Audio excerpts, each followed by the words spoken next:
So once it's ready. Hello, everyone. I can't see everybody's comments. We'll see. Hello, hello, hello, hello. Welcome. This is Event Architects Academy. I'm so sorry about the delay. I'm so sorry about this.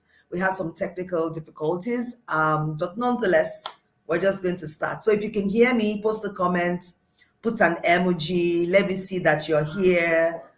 Let's engage. Let's see how you're doing and all that. So let me see. I'm just waiting for comments just to be sure. If you can hear me, let me know. Give me a shout out. Give me a shout out if you can hear me. I'm just going to wait to be sure that you can hear me because I can't see any comments. Okay. Hi, Daniel. Who else is here? I'm so sorry for starting late. If you can hear me, just type in the comment section that you can hear me.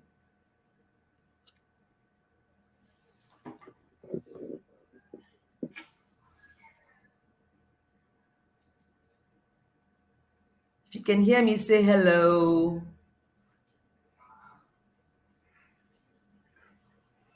Nobody's. Where's Mr. Oresajo? Is he here? Okay. All right. First of all, I'd like to introduce myself. Okay, Joy King, the Choconita TV. All right, I can see you all. All right. So I'd like to introduce myself. I'd like to just ask my team to turn down their volume and shut the door because I can just hear a lot of chattering. If you can hear me, fantastic. So welcome. This is Event Architects Academy. We're here to talk about where did all my money go.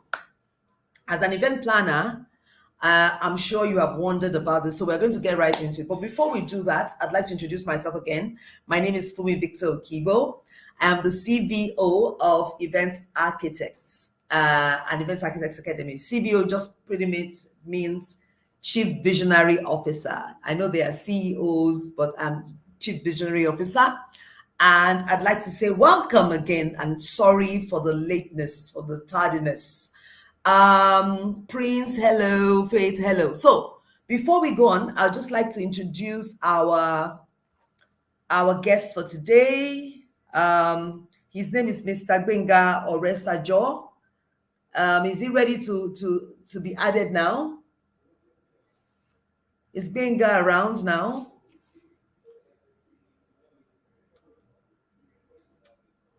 Yeah.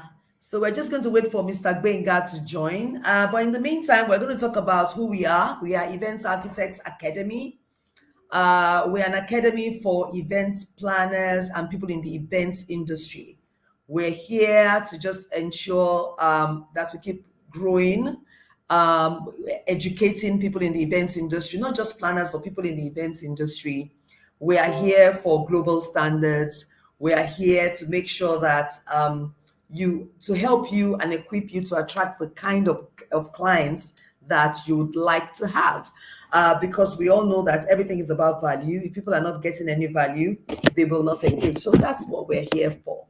So I'm just going to wait for Benga to join us, and then we'll go right into it.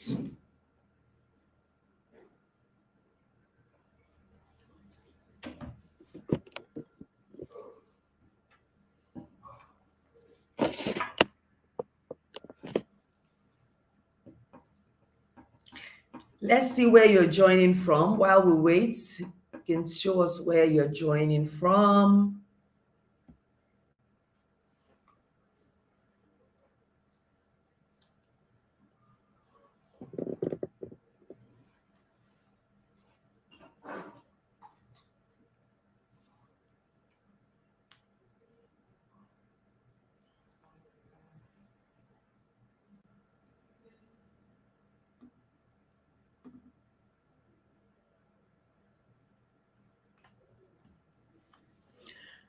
So from Lagos,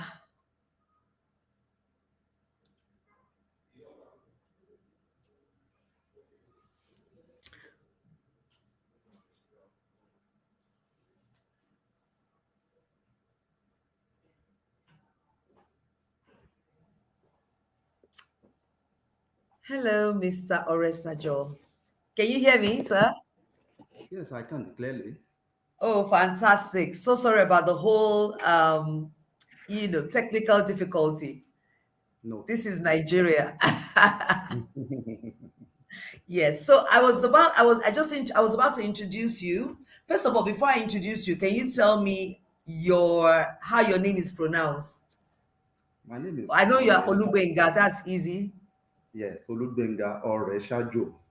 I'm glad I asked. Oresajo, you see, Yes. my team have been giving me the wrong, the wrong pronunciation. Okay. That's the first thing. I don't like to murder people's names. Mm. Oreshajo. Yes, please. Fantastic. So, could you tell us a little bit about yourself? I'm good. I am an accountant and studied also financial management. Yes. And I've been in the accounting industry for a while, at least a couple of decades. Mm-hmm. And after I stopped a paid employment job, I have gone into consulting for Yes. companies that are outsourcing accounting services. And at least I'm in the various sectors of the economy, various.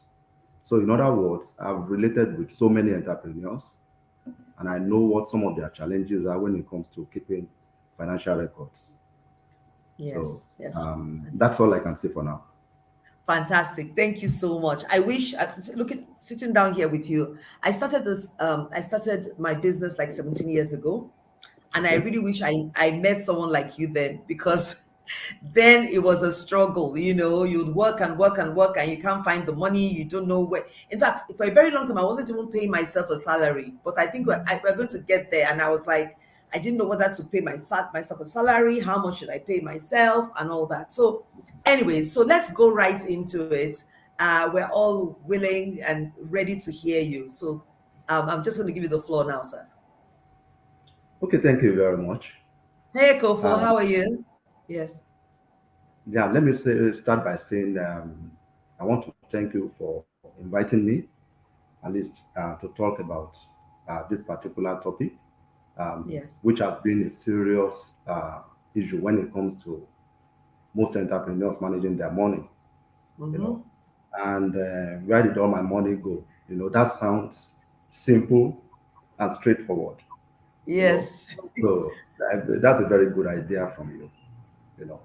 And even up till now, I'll tell you, most uh, business people who have been in business, even for a very long time, and who have their financial records, sometimes they still ask you this question. You Mm-hmm. told me we've made this profit,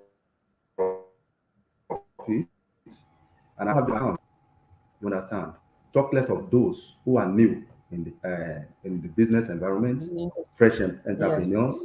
who do not even have the background, you know, into how to go about business. So it's going Mm-hmm. to be a lot of challenges to them in managing their funds. Um, I'll tell you primarily um, the motive of most entrepreneurs when they go into business. Primary motive is one, to protect their capital. Mm-hmm. Two is profit. In other words, profitability. Because if you have your capital, you start your business and you're not making profit, it means your business will go down the drain within a very short time. So Absolutely. in order to avoid this, um, most entrepreneurs are advised whenever you go into the business, your management of your financials is very key. Mm-hmm. Is very key. So besides the economic gain that you most people are going into businesses for, besides that, when you even get into business, you want your company to do very well in that sector. So you want to struggle whether you can be a market leader or a player in the market. You know. So as an entrepreneur, most entrepreneurs don't look into all this. They just start, rush into it. And at the end of the day, If they are not making waves, they either drop the idea, go into another one. Now, for event managers, the environment we are looking at now, um, it's an environment, a sector that is booming right away at this period, especially in our own environment. Event managers, everybody go into it. Why am I going into it? How much am I taking into it? What plans do I have? You know, all these things most people don't look at. They just go into it because their colleagues are there and they believe they too can achieve. You know, Yeah. so I want to tell you, or every one of us at this, that when you go into business, primary thing, separate your interest as an individual from your business interest. In other words, what am I trying to say? When you have a business, a business entity is like an individual by itself, Mm. you know. But most people invest money. As they invest, the business is making it, they are making profit, and they are eating into the profit Yep. Yeah. because they didn't operate the business from their Mm. they didn't separate the business from themselves.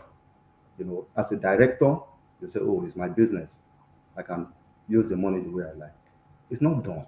So how do That's they it. do that, sir?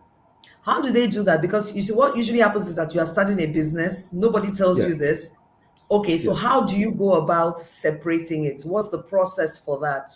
The process, you see, number one, most businesses, you register a business Hmm. through corporate affairs, whether Yes. limited liability, partnership business, or individual business, and so on. Hmm. So long as you have a business name registered, Yeah. that's an entity by itself on its own, Hmm. starting with a Yes. capital. Hmm. So if you are running this business and you look at the income of that business as your own personal money, you end up ruining the business. So you need to at least have your own portion of pay, just like you employ other people to serve in the business environment.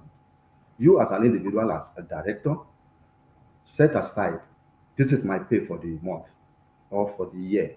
And be And if I strict should, about it. Don't yes, don't go beyond it. Plan around that. if I should dip my hand into anything, it's just my salary or a Yes. loan which I pay back. Yes.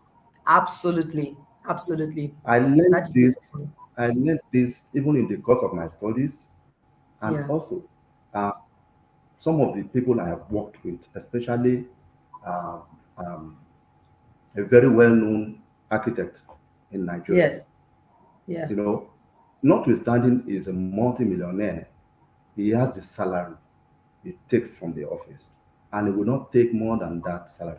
That's Yeah, and that is the discipline that we need as event planners because it's very easy for you to see the money coming in and you think it yeah. all belongs to you. So that's number one. I think the other problem that event planners have is the issue of even knowing how to bill, because sometimes you're talking to a client and you bill a certain amount of money, say you bill 500,000 naira, you think, oh, you're getting paid a lot of money, but you're not thinking about overheads, you're not thinking about I your am running going to get costs. there. Yes, yes, yes, You see, that's a very good point. You see, yes, pricing and yes. budgeting. Mm-hmm. You know, when I say pricing, when you are invited now, I have got this event and I need you to handle it and so on. Don't just go into, oh, don't worry, I need this, I need that, and so on. And at the end of the day, just give me X amount of money. Yes. You're done. You see, you'll be shooting yourself in the foot. Mm-hmm. Event management require a lot of input. You know, as a manager of events, you need to know some few things. You know, some of the things that you need to know. Number one is setting up the budget for that event? Yeah. How much is going to be our input? How much effort are we putting in? So you need to know, why is this event coming up? What is this event all about?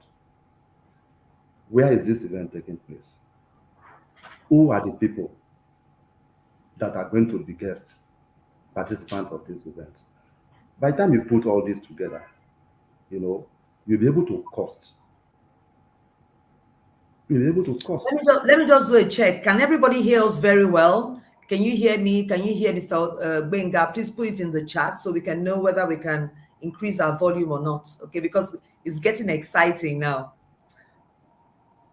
Okay, go on, sir. Yeah, yeah. So I was just trying to say that, you see, proper planning is needed, and your budgeting must be in place. And I've just mentioned how you are going to come about those budgets or the plan when I was talking about why is this event coming up? Where is it taking place? What is this event all about? We call it the five W's, you know, for event planners. Yes. So by the time you look at all these ones and you put them together, what kind of personnel am I going to require? Yep. What other logistics that we are going to put? So you must put your Okay, budget in. somebody said I can't hear Mr. Benga clearly. So maybe you might want to speak. Somebody saying I can't hear Mr. Benga clearly. Yes. So should I go on? Yes, sir, but a bit louder. Some of our participants are saying they can't hear you properly. Yes. Oh, okay. So I was Yes. just saying all those um, issues that I put in place that we need to consider when planning and setting up the budget. That will enable us put together the cost implication for the event. When now, as a manager, you're able to put in the cost implication, then you now have to put your own markup. I hope you understand what I mean by the markup. Yes. Your profit Yes. margin, because you are Mm. in business to make profit, which is what I said from the beginning. You are in business for two reasons. First one is putting your capital. Other one is that profitability for economic gain. Hmm? So the Yes. profit margin, as you are putting up your budget, you also put your profit margin, because it's your profit margin that is going to sustain you, you know, So in the business. if I hear you, sir, and I know I'm speaking for some event planners here. So when you have your line items, you mark it up. That's your profit margin, right? Hmm. So if, for example, there's a Definitely, cost of, definitely. let's say, caterer puts a cost, sends you a cost, says 500,000 naira for Hmm. catering, there should be a markup on that. Hmm. What about the fees? Because we Yeah. get to also charge our fees. So is that markup as part of our fees or on the line item? No, you see, the markup, that percentage that you are marking up should be your fees. Yes. But then you look Okay. at your own overheads as an individual. You Okay. know, like I said before, you are event manager. It entails so many Yes. things. Catering is Yes. there, beverages is there, Mhm. setting up and decoration is there. Then Yes. mobility, your movement from one location to the Hmm. other is there. Yeah. Phone You bills. know, thank you. And each of those ones, you put your margin, because Mm. you are rendering services in this regard. I was talking to an event planner some time ago, and we already ordered our beverages. And along the line, we needed to add more and so on. But when we now added, and we didn't do it directly through the supplier of the beverage, Mm. the event manager got to know, and that is part of what they are going to serve. He already had a markup on the initial one. He insisted Mm-hmm. that his markup on the other one, because they are the one to Mm. serve at that event. So you don't joke with your profit margin at See, all, no matter how. this is very important, Mr. Benga, because this thing happens sometimes where you have some clients, they are trying to be smart. They'll tell Hmm. you, oh, don't worry, we will pay this person direct, right? But Yes. they are doing that because Yes. they don't want to pay your fees on it. But I always tell them that we are still the ones going to manage those people. We're not going to come there on that day and say, oh, that this caterer came from you. We're not going to do anymore. We're going to manage. So it's a very good point. Yeah. Mm. So no matter how negligible that amount is, don't Mm. joke with it. You may end up giving discount to the person, whereas Yes. at least you would have factored it in,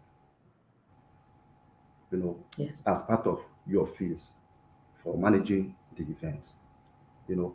So, but having said all this, not only event managers alone, this cut across all entrepreneurs. Mm. Keeping financial records, you know, is not part of most entrepreneurs' diary or dictionary. They just believe I have my money, let me run my business, and so long as Mm. money is flowing, they believe they are making profit. Yeah. So because they don't keep proper financial records, at the end of the day, whether the business they are doing is profitable or not, they will not know. So it's one of the reasons we say right from the onset, as you're starting your business, set up your accounting records. Yeah. What accounting records are we talking about? You know, except you don't engage those who are knowledgeable in this aspect. But your accounting record starts from your ordinary cash book, which a chemist just by the roadside there keeps. Your cash book. How much did I buy my product? This amount. How much do I want to sell it? This amount. And as he sells, he's writing it in a notebook. If you see some Mm. of those chemists or some traders, especially these people doing the POS these days, you still see them keep records.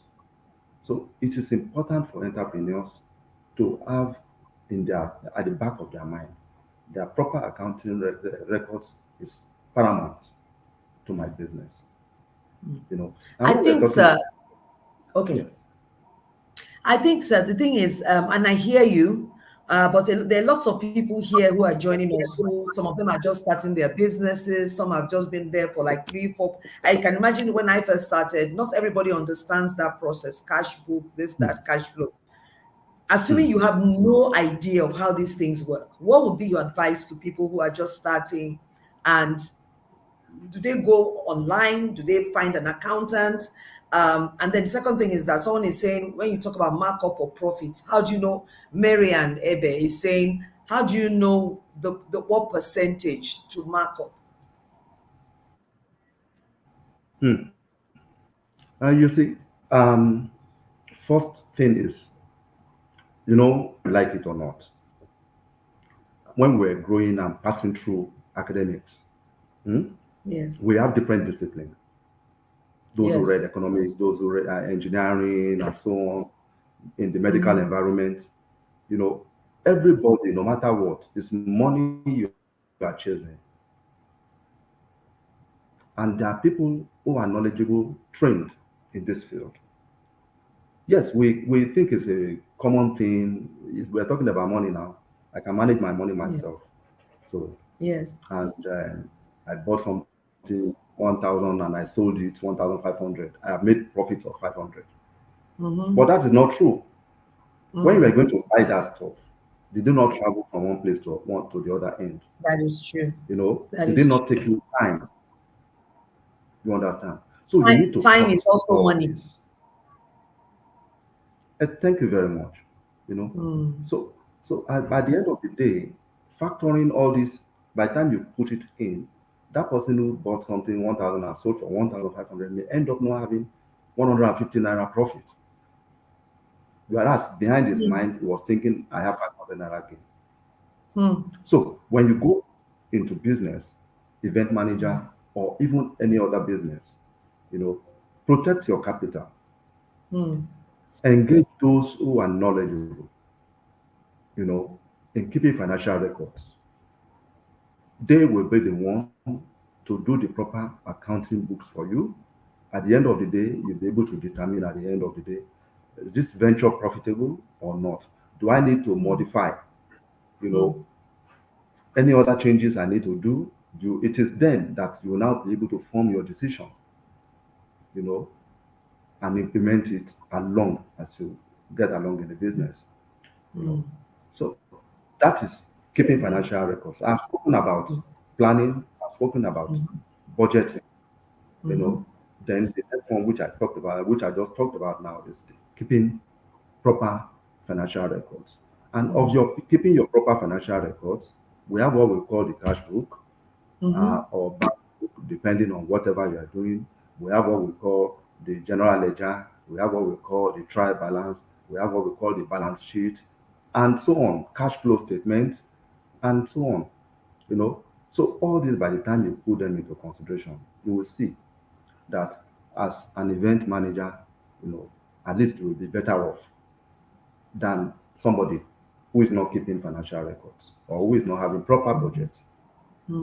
So the advice You know, pretty much is when you're starting off a business, mm, event management or not, find a consultant, find somebody who understands something that you don't know anything about. So you know definitely that you're in business to make money. Hey mm, Nishita, you're in the business to make money. So if you don't know anything about accounts, go and get an accountant friend, brother, sister, or mm, invest in paying an accountant. Don't try yeah, and do it yourself if you don't understand, or else at the end of the day, you'll be asking yourself, where did all my money go? Um, and the other thing that you mm, said, sir, that about the time you spent traveling to go and do what you needed to do. Time is money. People don't understand that, the time that you spend working on mm, something, working on the budget, working on the client, you also have to factor that in and cost for it. definitely, you are correct. Yes. You know, Yes. so, so like I have told you, or I've mentioned at the point of planning and budgeting, you know, all the things that we need to do. We have mentioned about separating yourself from the business so that From the at least you business, can, yes. you know, at least be focused on running the business, and whatever you spend, even if you have to take a Mhm. loan from the business, make sure it's paid back. We have talked on Yep. um, keeping proper financial books, financial Yeah. records, you know. So Yes.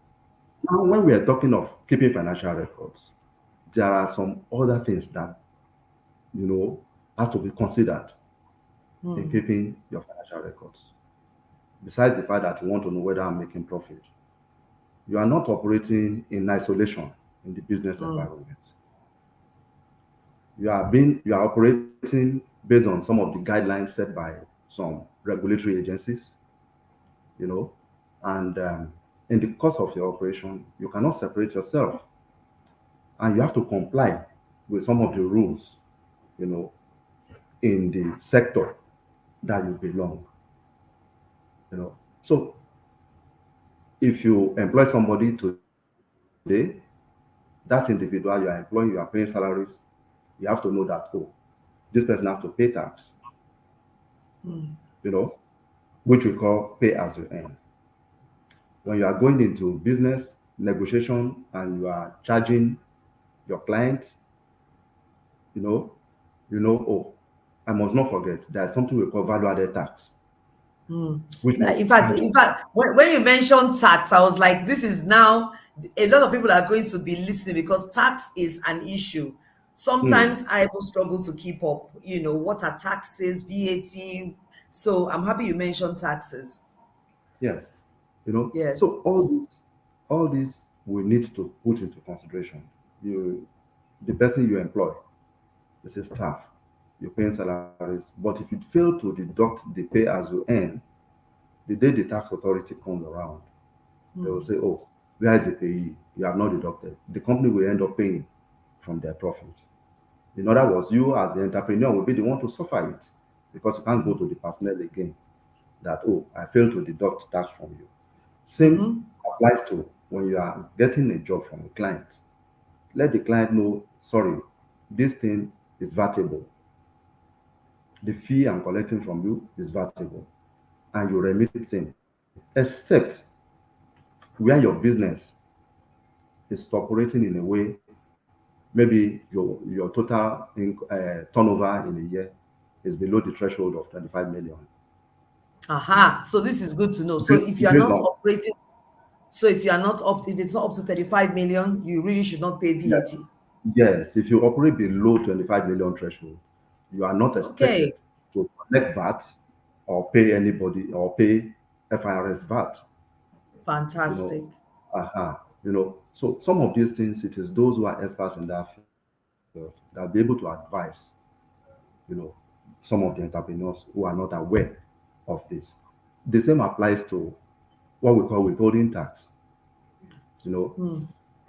so withholding tax, when you rent a space, Mm-hmm. you rent a space, and at the point of your paying rent, you are expected to take withholding from that landlord, Really? and share it with government in the name of the landlord. Yes, in the name of the landlord. But most of us, we don't do this because one, we are not Wow. aware. Two, we don't bother. Yes. But the issue will come the day a tax authority man comes around and say, "Oh, we are auditing your records and we have discovered that you pay rent, withholding tax on rent. Where is it? Withholding tax on consultancy fee. Where is it?" You know, except of course you know about it and you are able to defend yourself. You know, so I'm some of writing these things things, down. Sir, so you say if you are not making up to 35 million naira revenue in a month, 25, 25 million. 20, okay, so if you are not Two, making up to 20, okay, if you are not making up to 25 million, you should not pay yes, VAT. Now, yes, what you are is not the supposed, difference? You are not supposed to. So you are not you're not supposed to supposed to collect charge the, client. yeah, Yes, yeah. So yeah, that the other thing now is that what is the difference between withholding tax and VATs? Because a lot okay, of people would also like to know that. okay. Value added tax, it's like sales tax. Did you get that?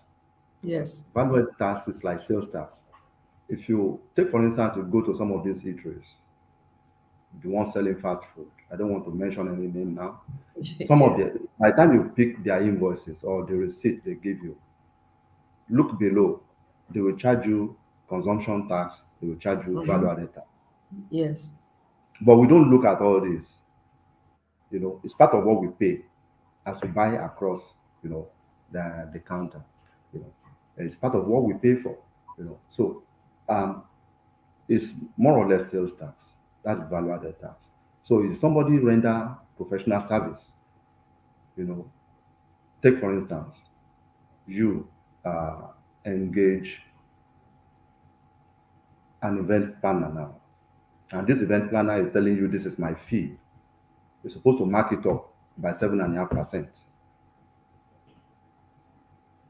So you mark it up by 7.5%. That 7.5% is the value added tax, which you will remit to FIRS. Right.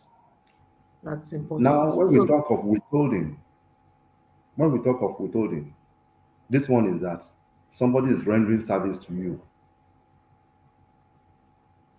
The other one, the value added tax, you are the one rendering service to that person and you charge VAT. ah, But this one, somebody is rendering service to you, or you are using the facility of somebody and says, pay rent, or you are my lawyer, you are my accountant, you know, and I'm paying you your fee.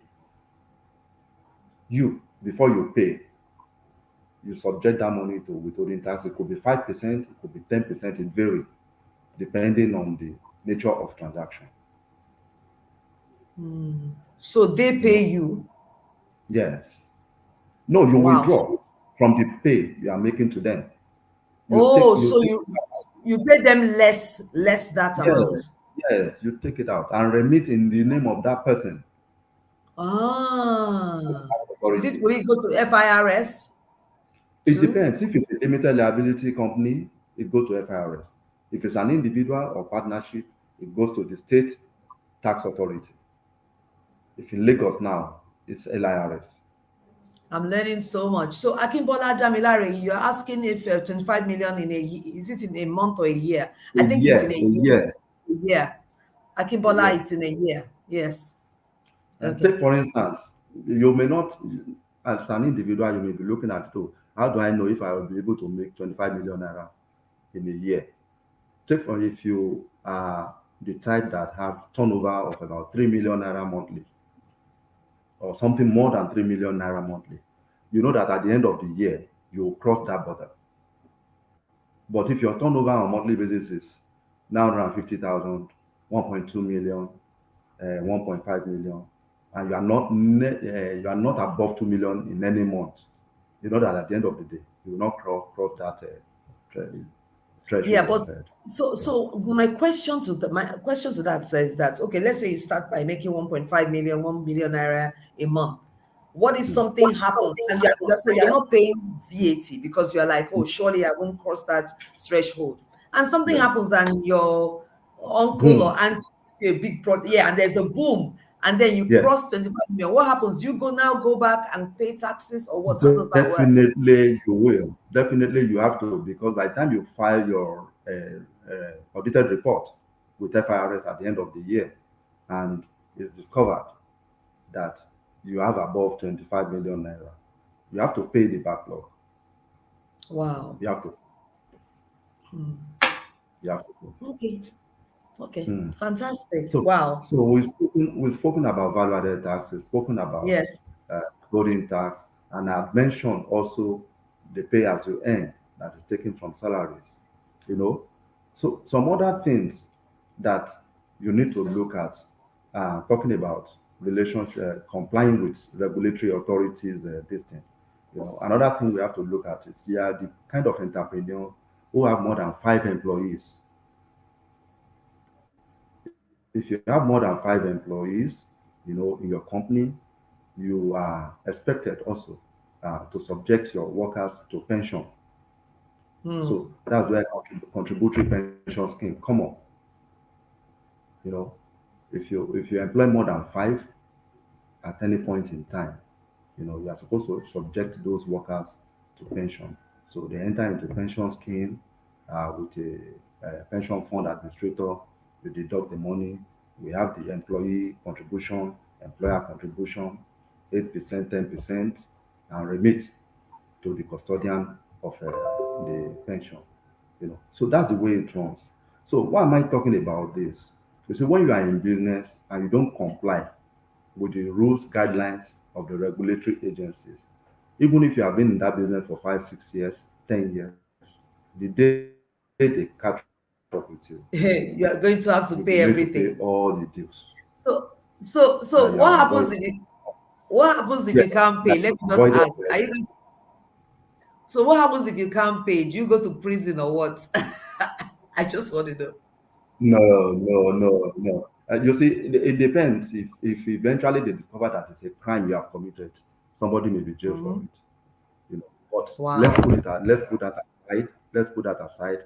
You enter into negotiation with them. They will ask you, okay, how do you want to pay? Then So you maybe like there's a negotiate. payment plan. Hmm. Yes, you negotiate, and that will be structured, and you do that. Except they discover that you have carried out a form of a criminal act.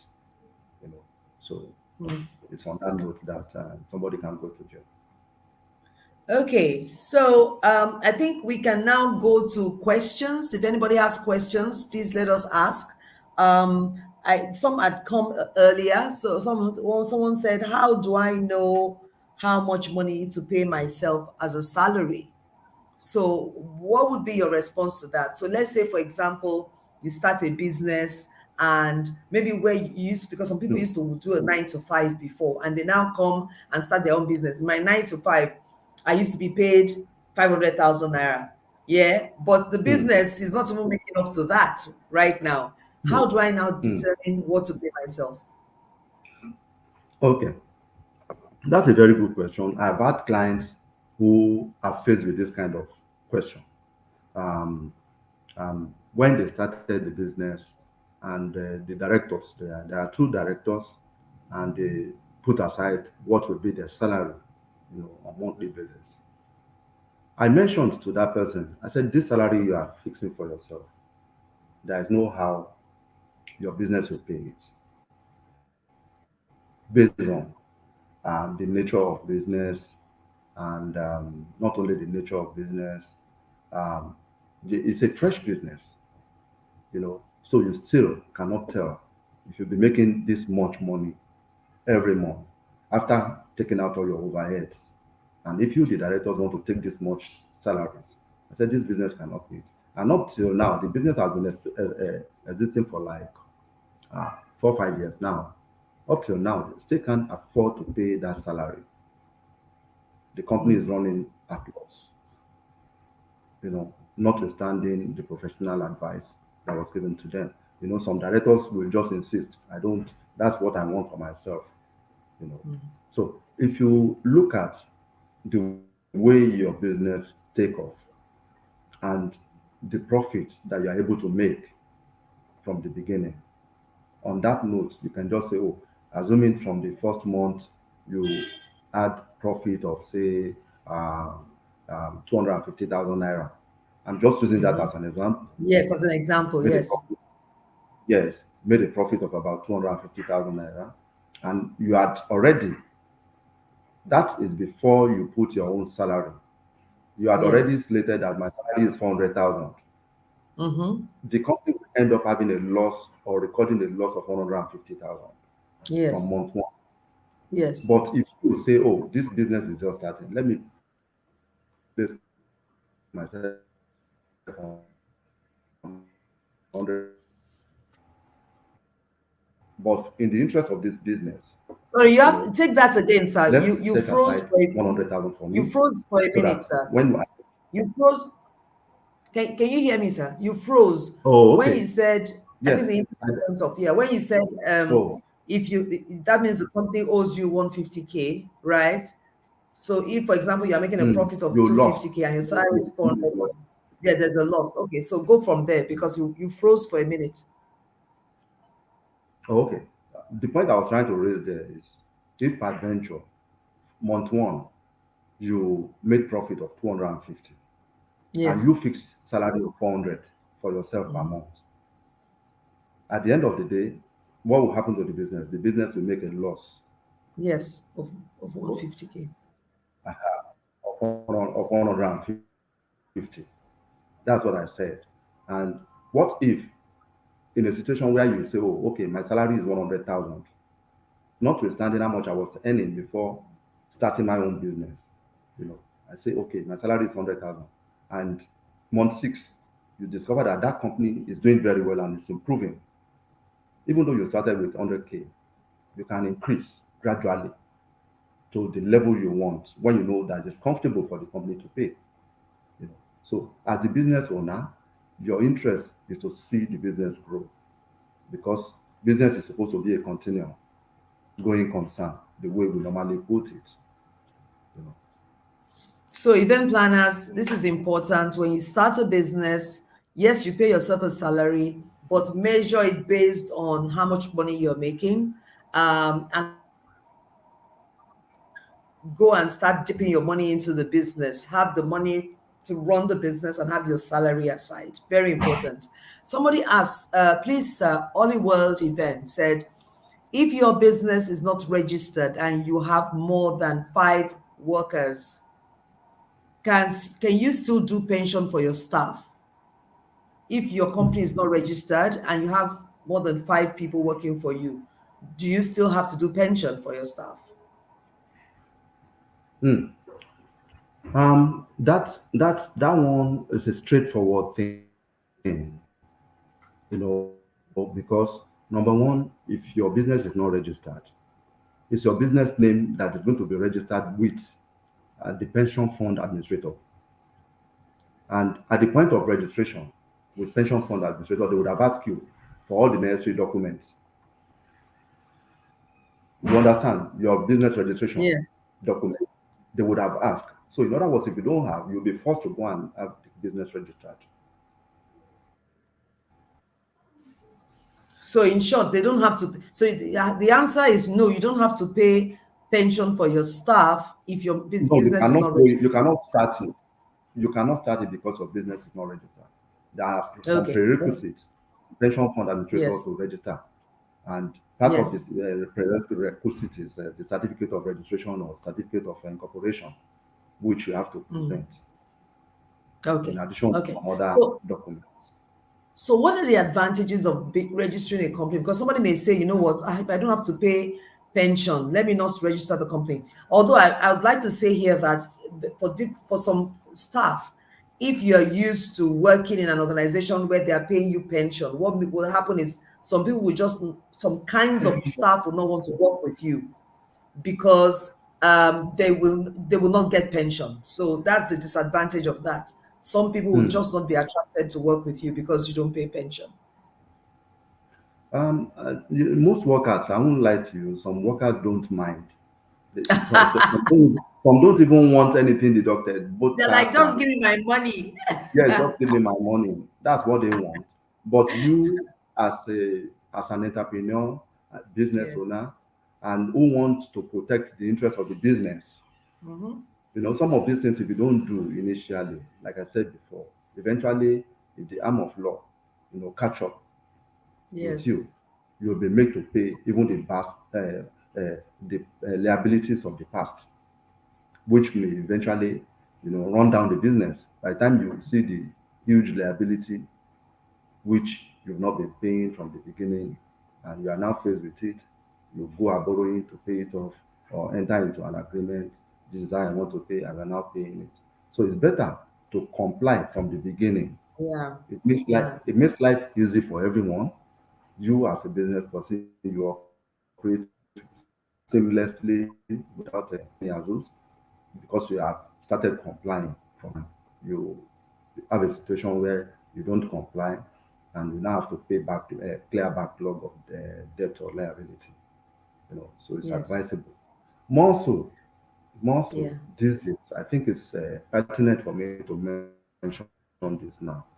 These days, that when you are talking of taxes, taxation is now fully automated by FIRS, fully automated. It's no more done Hmm. manually, so on. Hmm. So Yes. there's no shortcut. Same applies to state, especially Lagos State. You know, it's fully automated.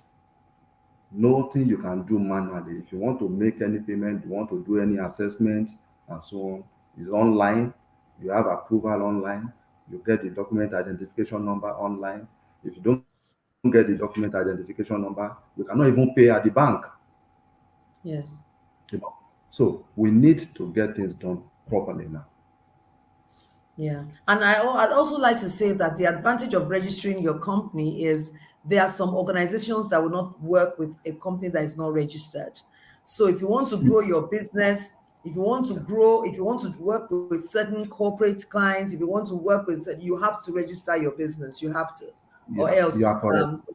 yeah, they're not going to give you a check in your name. That's not what's going to happen. You are Um, correct.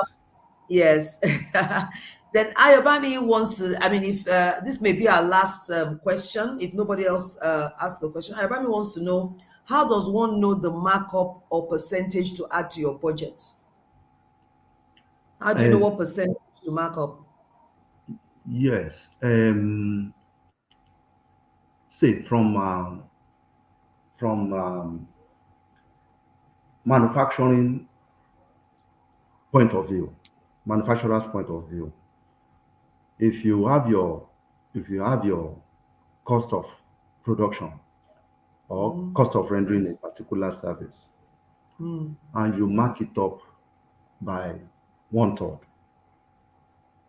within that one third markup, you should um, be able to take your administrative expenses from that one third markup.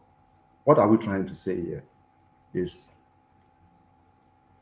I am entering into a business now, event management business, and the budget for that event, I've seen that, oh, to manage the event, I've seen that it's going to cost me like 3 million. mhm. My That's markup, cost of, so is that 3 million cost of everything? yes, the budget, that's the Yes. primary Okay. budget. So, Okay. Yes. that 3 million now, I should mark it up by 1 million, add 1 million to it. That takes it down to 4 million. It is from that 1 million I added that I'm going to take the administrative expenses. Ah. Mm. the administrative expenses, administrative expenses, all these logistics, do this, do that, and so on, which is very difficult for you to say, oh, I'm telling my clients this is my own personal administrative running costs. So from it, you are going to get your running expense. And by the time you now take that, you will now be left with your net profit. Mm, It is this net profit now that the company, you say retained earning, you know, over time, you know. And it's even this net profit that is going to be subjected to tax if it is mm, a limited liability company. It is the net profit that will be subjected to tax. And if it is not a limited liability company, it's a small man business, a business registration, that net profit is what is assumed to be the income of the owner of the business, mm, which, mm. if disclosed to the tax authority, they will now calculate the tax payable on it. Great. Final question. Someone says I was informed about VAT returns, VAT returns. I'd like you to educate us concerning that. VAT returns. No, I don't understand. Filing VAT returns, filing of Yes, VAT. Aha. yes. Yes, if it is that, um, you know, it's like you have collected value added tax from some clients over the period that we are looking at, which is done on monthly basis. Mm-hmm. It's done on monthly basis. File returns must be done every month before the Mm. 21st day of the uh, month after the one we are reporting. Assuming we Yes. are in the month of August now, and by now, everyone should have filed value added tax for the month of July before 21st day of uh, of August. You know, so um, that's that's where you're going to disclose how much you made, Mm-hmm. taxable, the amount that you are paying as value added tax, and which is the amount you are remitting to FIRS. That thing before you have a manual form that you will just pick and complete. You Mm-hmm. know, you complete it, then you go to the bank, you go and pay.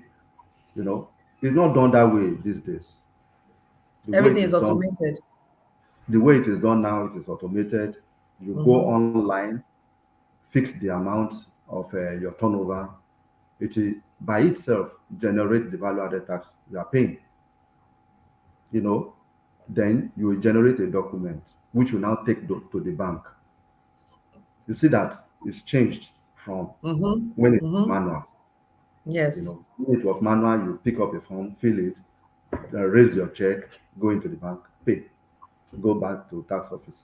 I'm filing my returns. But now you generate that document before you go to the bank. If bank don't see it, they will not collect any money from Mm, you and not file mm, your return. mm. Wow, wow, wow, wow. Thank you so much. This is amazing. Thank you so much for being here. Thank you to everyone who's here. Before we sign off, I'd like to thank the whole of my team for putting this together. I'd like to thank you, Mr. Benga, Oresajo. I know I did not mention it properly, but thank you so much for your time because I know you're a very, very busy man. Thank you. I also want to use this opportunity to tell people who are here that we have an academy, Events Architects Academy, where we train event planners and people in the events industry. We have a course coming up on the 3rd and the 10th of September. If I were you, I would not miss it. These are things that I wish I knew when I first started this business. There was nowhere for me to go. I was reading a lot, going online a lot. There was nobody to talk to. So we're going to be having some special people. There's Chinwe. She's an HR expert. She's going to be talking about how to hire from your suppliers to your staff, because staffing and human resources, there's some deep problems we have in the industry. It's about human resources, getting the right team, hiring them, and also the finance part of things. I'm also going to be having Damilola, who is a corporate and is in charge of communications and brand strategy at Sahara Group. He's going to be talking to us about brand management. is going to be talking to us about what do corporate clients need? What are they looking for in an event agency? So I would like to advise you to follow us on at Event Architects Academy and go on our bio, click on it to let you know what to do and how to go about it. And I will also be facilitating. Of course, you know now, 17 years of experience is not beans. So I'm going to be there to also support and talk about all things event management. We don't just want to keep it to just event management, but we want you to be well rounded. The name of the course is The Art and Act of Event Management. So make sure you subscribe, make sure you, and then I'll see you in September. Thank you again, Mr. Gbenga. You're Thank you to welcome. everybody, and There you see you go. again. All right. Thank you. You're welcome. Bye. Yes. Thank you. Bye.